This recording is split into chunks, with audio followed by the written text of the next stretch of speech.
And good afternoon, everyone. This is Christopher D. Gray. And this is Deborah Gray. Well, as I'm the chair of the outreach part of the Brooklyn Advisory Council, Deborah is the head chair of the Brooklyn Advisory Council. So we want to welcome to everyone here to this special outreach update, coronavirus vaccine. We welcome everyone. So before we introduce our special speaker and special guest star, just want to let everyone know, just to remind everyone, you don't need to write announcements today. You don't have to worry about, the main question is to say, if you have a question, you have two choices. You can type it in the chat.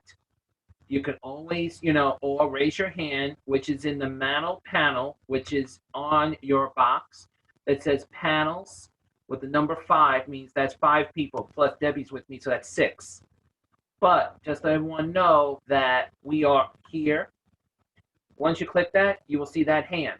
But we want to make sure that every questions are counted. Anything, Miss Kimberly has is going to give you really good information. And I hope everyone please enjoy. Now, since we don't have anyone on the phone at this time, I don't have to worry at this moment, so I don't have to say that.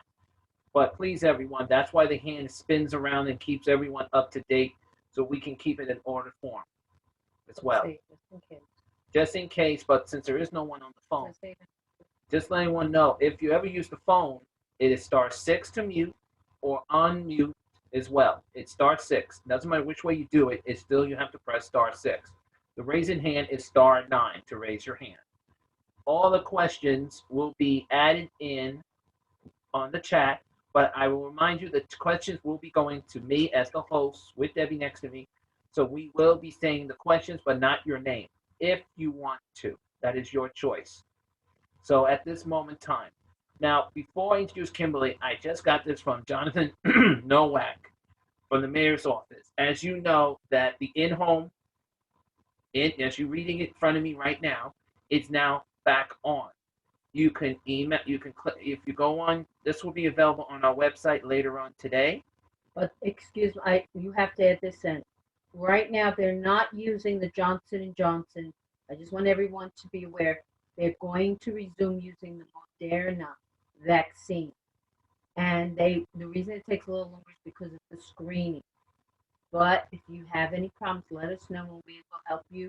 Reach out to the Mayor's Office of Persons with Disabilities. And Jonathan Novak's information is right here in the bottom. This information will be available, and the link to the in-home vaccine insurance form is available, is technically on the website, but it will be open again later on during this evening or by Monday the latest. But that's the main thing. Deborah's going to introduce. Okay, I'm very glad that we've been able to work and agree again, partner with FEMA in reference for the COVID-19 vaccine. And I'm introducing Ms. Kimberly Grisham.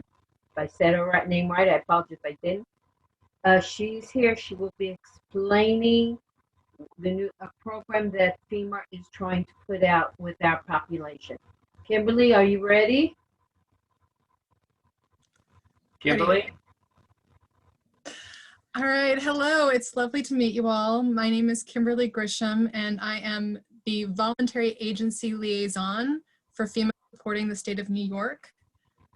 Currently at our New York State FEMA community vaccination centers, we are doing a big push right now to make sure that underserved populations have access to the COVID-19 vaccine. These underserved populations can include senior citizens, individuals with limited English proficiency, people with access and functional needs, undocumented individuals, and low-income or homeless individuals. We want to make sure that everyone has equal opportunity access to the vaccine. And so to serve this push, we have set aside a number of vaccination slots at our 2 New York City vaccination centers, one in Brooklyn at the Medgar Evers College, and one at Queens at York College. So right now we are doing outreach to voluntary agencies, community organizations, and faith-based organizations to see if they have people that they know are in need of the COVID-19 vaccination and fall under this umbrella of underserved populations. So we're asking them to help provide us names and phone numbers of those who need the vaccine.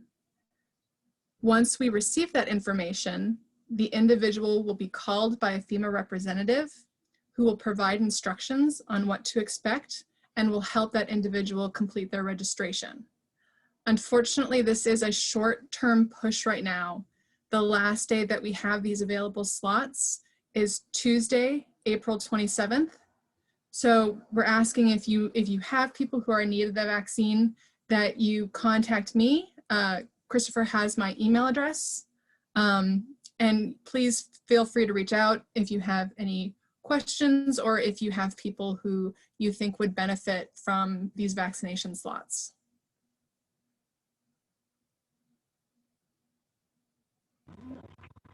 Kimberly, there was a question earlier. I know that some people, just let everyone know, I did email your information out during the last couple of days as well. So just want everyone to know that that email did go out. Mm-hmm. But it is important to everyone. You still have that chance right now to, please, everyone, to get a chance, get this opportunity now, because we need to make sure that all our families with people with disabilities, seniors, and everyone, and I'm going to say, we need to make sure everyone gets that vaccine. So also, there has been some concern, and I know I'm seeing, like, why is everyone now clicking me? We're seeing we're getting more people coming on all of a sudden. They're like, wow. We may repeat this again for a moment. But this is the concern, Kimberly. Yeah. But I just want to bring this up for our population with families who have children with developmental disabilities. Many of our children, they're really good kids. We call them kids because they're children. They're very nice people, but unfortunately, because of their developmental abilities or their sensitivity, whether it's tactile, oral, light, sound, may have trouble taking the vaccine because they may be afraid. So I'm hoping that the 2 sites you have and that your staff there will be, people, they don't just let them go there by themselves, will be willing to work and understand the needs of our population. They may be very scared, and the parents can tell you what's the best way to keep them calm. Is that possible? I do know that all of our sites are ADA compliant. In terms of sensitivities, sorry, loud truck passing by as I'm talking about light sounds. We strive to make sure that our community vaccination centers are comfortable and accessible places for everyone. But in terms of the specific cases you mentioned, let me reach out to them and just confirm, because I don't want to give you misinformation.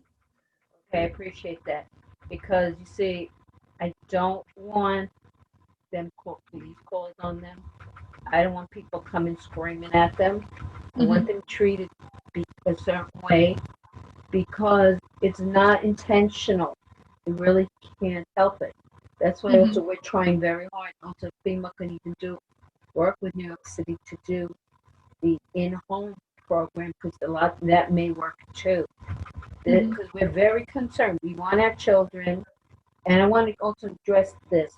It doesn't, even if your child may be very high functioning and doesn't show the disability, doesn't mean they don't have sensitivities.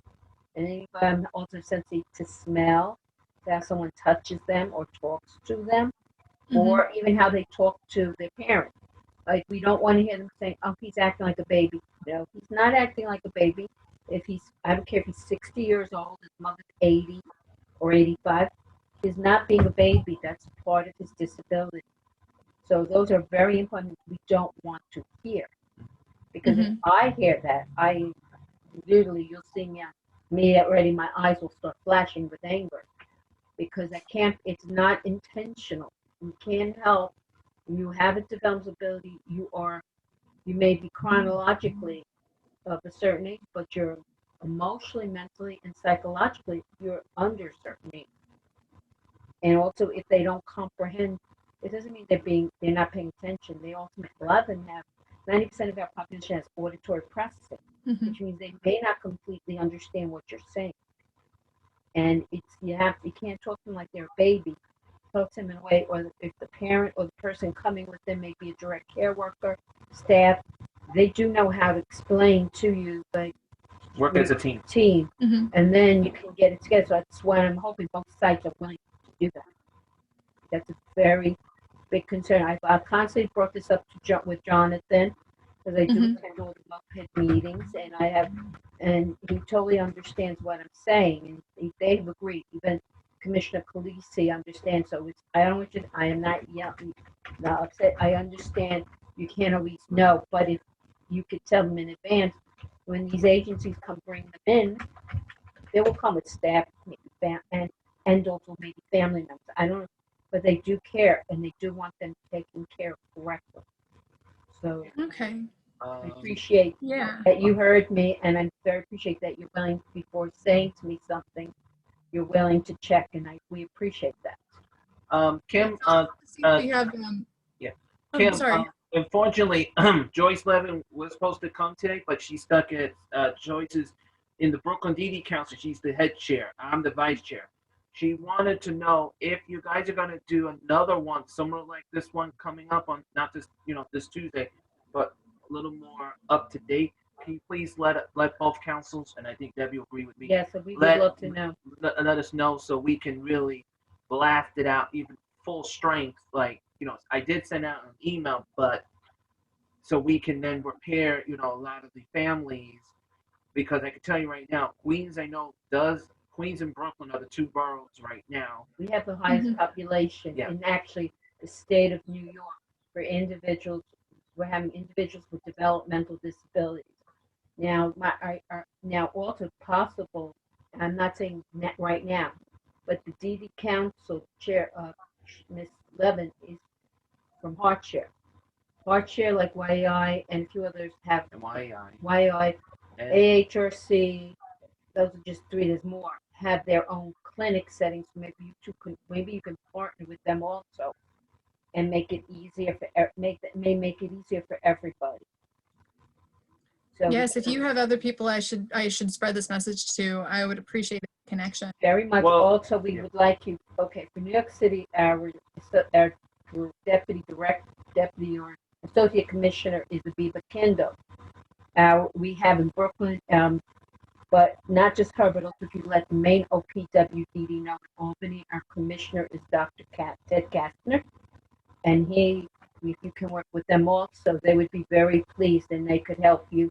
Also, because there's 19 counties that have advisory councils like myself. I'm one of the 19, and we know how much we need those injections. We know that. So we'll forward you the information too. Now, before, if any other questions, but I'm going to ask everyone who's on here, do you guys have a question? Raise your hand, please. Because she's here. You got someone from FEMA. Let's ask her questions now. Because don't let me come. No. We just want you. We want you all to have the opportunity to ask any questions. I have a hunch. There's one lady, and I know I'm thinking of, and I know where'd she go? Oh. Am I losing it today? No. Things can happen. Everyone's in Yeah. I think Fran had a question. Where'd she go? Yeah, she disappeared. Okay, maybe she needs to come back. Well, that's Fran. That's Fran. Okay, no problem. Let me just check. Does anyone else have a question for Kimberly about the vaccine, and especially if you guys got a chance to put this date on the 27th, which is this coming Tuesday. All right. Yes, it is. Yes, that's the date. We're taking him every day from now till then. So it's not like only the 27th. So that's even a bonus. So everybody, you hear that? If you have something, let us know immediately. We'll. Do you have a phone number also they can call, Kimberly? Yes, I think when I emailed you, Christopher, my phone number is in my. You want me to use that number? block? Yes, the 202 number. Because we want to make sure that these families, so trust me, they will call. I will put this on the chat. But also, let's say it. Hold on. Kim, you want to say the number? I'll just type it in. I just sent it to you in the chat. Oh, There it is. Say it. okay. I'm just going to cut and paste this here. So everyone gets her number plus her email. And I am hoping that, so what they're doing at the vaccination site, they're doing first shots for 3 weeks, second shots for 3 weeks. Yeah. So right now we're in our first shot block. I am hoping that when we get 3 weeks from now, when we're back in our first shot block, we are able to have this opportunity again, but I don't know for sure that we will. So, you know, sooner is better if you do have this information. True, and you please keep in touch with us on a regular basis. Because then what I do is then I put it, we have something on our advisory council website called News Update. So we tell everyone, please check our website because it has the update. And then I also cut and paste into Facebook and then in Twitter. So therefore everyone's going, ooh. Yes. So we will do a major outreaches, and also we also help the Brooklyn DD Council. Yeah. As a team right now. We work as a team, but they are we want to make sure everybody gets that vaccine, and we want to make it also a positive experience. So nobody else has a question? Well, right now we actually have no agency because it looks like we have the parents. So let me ask Sharon and Sandy, do you have questions? They're members of the advisory. Yeah. Exec members. Sharon or Sandy, who wants to call, you want to unmute yourself, please? No questions. But you have all that information? Yes, I do. Sandy, can you get in touch with your clinic through your agency, ADAPT? I can try. I appreciate that because even so that you can even share the information so that Absolutely. we can work as a team. I appreciate that. Thank you so much, Sandy. Sharon, I know you work. Thank you. Sharon, I know you work with a lot of different groups. Do you have, do you need any more information for us to send to you or give you to share?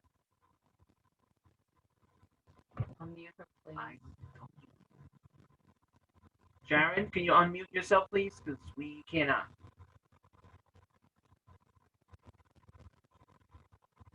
Okay. We don't control it on this one. Sorry. No, we could. But Sharon, if you have, we'll send you the information. Because I know you work with lots of different groups and you're a very strong, good advocate. So if you can't unmute, we understand, and we'll just make sure that you have the information. Okay, do we have anybody else on here that could possibly, let's see. Just reading something, nothing too important right now. Okay. But does anyone else have a question for Kimberly? If not, I'm going to say thank you for Kimberly to be here. But Kimberly, there was one more thing I think you mentioned. It's not just the 27th, but what is the other information you said earlier? So we have 50 slots a day up until the 27th is the last day for first dose vaccination shots for underserved populations. Well, as you heard, everyone, please, as I send you that everyone that information, please make sure that please contact her. Even that's when we're on the phone. She's with us right now. Please make sure you have all that information. Please contact, because this gives you guys an opportunity to get the shot done, to relax, and try to keep the peace and love. And we hope that sooner or later Johnson & Johnson will be back. Maybe we'll speed that up a little. Yeah, we hope so. And we also, Kimberly, I also hope that you did reach out to my council, but you can't do it now. But another time, there are 70 in Brooklyn. There's 18 community boards, and they also can reach out too. So if you can also FEMA reach out to the community board, either through the mayor's office of community affairs, MOPED can do it to help you, and they all have. They're supposed to have disability committees, but they do have seniors and people who also probably need the vaccine. So just giving you a couple of those places that can probably help you. So we will, the minute I hear something from anybody, whether they email me, text. Well, I hope they do Tweet. email. No, the main thing is they email Kimberly. Kimberly, you got, since I sent out that email, and I know I send it like at least a lot. Did you get any response? No, I haven't received any yet. Yeah, Maybe the problem also is it's such a close date. maybe. And there is sometimes transportation issues. Well, they do have one option. These two vaccine locations, and I will vouch with Kimberly. I agree with Kimberly. They do have the two free buses that run. That's the B98V and the Q98V that do run to those two locations. Okay, but maybe we also need to tell everybody where to pick them up, or they can make accessory appointments. There is also that information available on our website on the free transportation. And thanks to making sure FEMA, we want to thank you because those two locations, Kim, are accessible because at least it's making it easier for accessory or those free transportation to get there. But just to let you guys know, those two locations also have the regular MTA buses. The Q98V does travel from there into East New York because it does parallel. You will see it. It is free. You have accessory. Unfortunately, yes, you have to pay the $275, but you also have those special free vehicles. So we hope that everyone gets that information on that. But keep in touch with us, and if you hear that this has been extended, contact us immediately, and we can redo this again. We can pop up very quickly with our video, with the way we do video. We can get through to everybody. So we will try very, very hard. Also, I will tell you that a lot of the community boards are meeting next week. So Yeah. there's my community board. So if you want, we can talk later. I can give you the phone number for community board 15. But the problem is that that's the last day. Yeah, you can't. So but if you do get more information and you send it to them, we also have many people who will forward your information around. So we're trying our best, Kimberly. It's not easy. Yeah. But we'll do our best with you. But for the last call, anyone has any questions for her? And I'm just double checking. Okay. Well, Kimberly, I want to thank you. We thank you very, very much. We appreciate. Please keep in touch with us, and we will also forward. Also, we'll get you the information of the group, the DD, with developmental disability clinics and because they have. Right now they're working on it. So. We're working on it, so we'll get you that information together too. Okay. Wonderful. Thank you both for having me today. Thank you so much, and we appreciate this, and thank you. And let's keep in touch and continue to work together so we can make sure we make COVID a thing of the past eventually. All right. That's the hope. Thank you so much. Thank you. And we want to thank everyone else who came today. So I appreciate everyone, all the members of the advisory council, other members, anybody that came on and hearing our voice. We say thank you so much. Please keep in touch with us, and we make everything possible to try to get everybody vaccinated for free. So, and please pass this word out now, everyone. As you saw me sending out an email, please let Kimberly know immediately. Yes. Like today is Friday, the 23rd. Can they still call you Saturday and Sunday? Or email you? Kimberly, since it's today's Friday, they can contact you on the weekend? Yes. Because of our deadline, I will be accessible throughout the weekend. Thank you. As you heard, Kimberly will be accessible, available to, so you can set this up.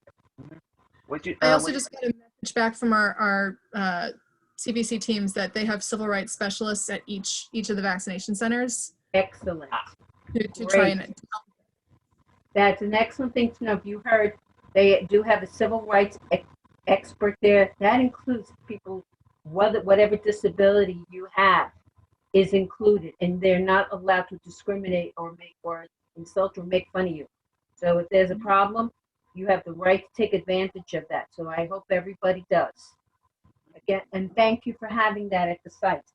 And please, maybe FEMA can try to put it at some of the other sites. It would be very appreciated. Thank you. Thank you, Kimberly. Thank you, Kimberly. We appreciate it. Thank you, Advisory Council members Members, who are here We today. appreciate. Thank you so much for your help. And let me just say to everyone who's watching this now live, but not on the other live, but we'll see this, please contact Kimberly now. Not saying, oh, I got to think about it. You're getting an opportunity. Please. Brooklyn and Queens. Chess, please. Let's get it done. You're getting an opportunity. Jonathan Nowak, I have to thank him, and Victor Calisi. Yes, Because Moped always comes through for us. Moped has been trying to do this. We're trying to tell you guys, and you know vaccines are very important to let's get it done, but make sure that you're all staying strong and healthy. And I hope to see everyone at our both general meetings, which I'll put on the screen. So Kim, so you can see this too. And you're more than welcome to show sorry. up, Kim. This is our next, just to remind everyone, somebody always asks me. We have 2 special speakers. And just let everyone know, we are going to have the farm, Suffolk County Farm. Judy Vick from the Suffolk County Farm and Education Center. Yeah. And even more important, well, they're both important, but Christopher Trieber, Associate Executive Director for Children's Service, the Interagency Council of Developmental Disability Agency Incorporated, will be updating us about education issues that have come up during this COVID time. And also, Kimberly, if you know anybody who has issues with education, have them watch this meeting, because Chris Trieber is totally one of the best education advocates anybody could ever have. Yeah. And just let everyone know, Kimberly, this is for you as well, and everyone. Please visit our website, and also just want everyone to know, if you have something, a news update, like example, like Kimberly's is, will be on the news update, as well as if you have anything that's coming up, you want me to add it to the news update, please let me know. It's due by today, but I can always add it in as soon as possible, because by Monday, we want to make sure the website is running at 1,000,000%. We have gotten a lot of people on that website, and just let everyone know, you can always look for us on Twitter and Facebook. Since no one else has any questions, I will hope to see everyone next week. Next Wednesday. Next Wednesday, and I always love doing this end part piece. Not that one, but the other one. See? Thank you everyone, and have a good weekend. So thank you, Kimberly. Thank you, Advisory Council parents. We appreciate you. And You're thank the you, best. and thank you, Moped, Victor Really Calisi, and Jonathan Nowak. See you Thank guys you. soon. See everybody soon again. Thank you, Kimberly. Thank you, Kimberly. Have a great day, everybody.